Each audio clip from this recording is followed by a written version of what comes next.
All right. Let me get the government representative here to react. Do you agree with him that nothing has changed really in the course of the year? No, I do not agree. We've made massive progress because the system of government we have all adopted to ourselves is a system of government established by man. It came from America, what they call the Republican democracy.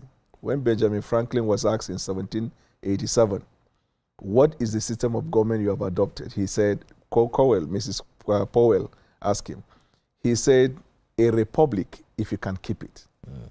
And what he meant by that is that the Republican system of government is not just a concept, it's not just an idea, it is a struggle that involves the participation of a responsible press, accountable government, and citizens that are willing to engage.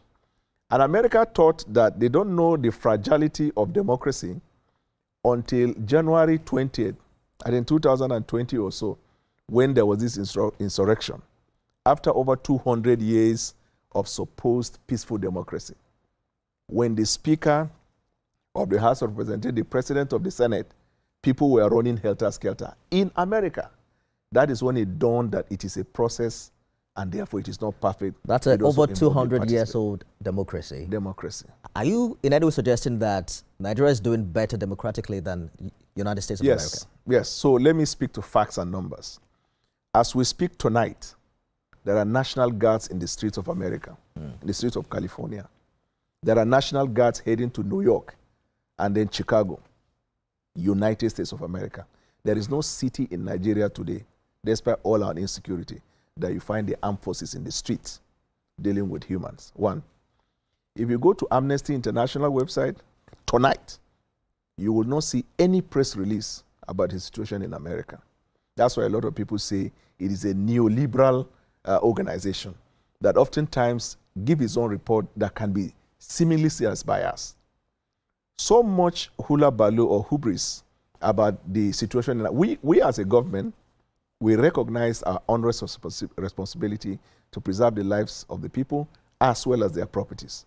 We're making the needed investment. We're making the effort. We are as well engaging the Nigerian people to participate in this process, and we are transparent about it.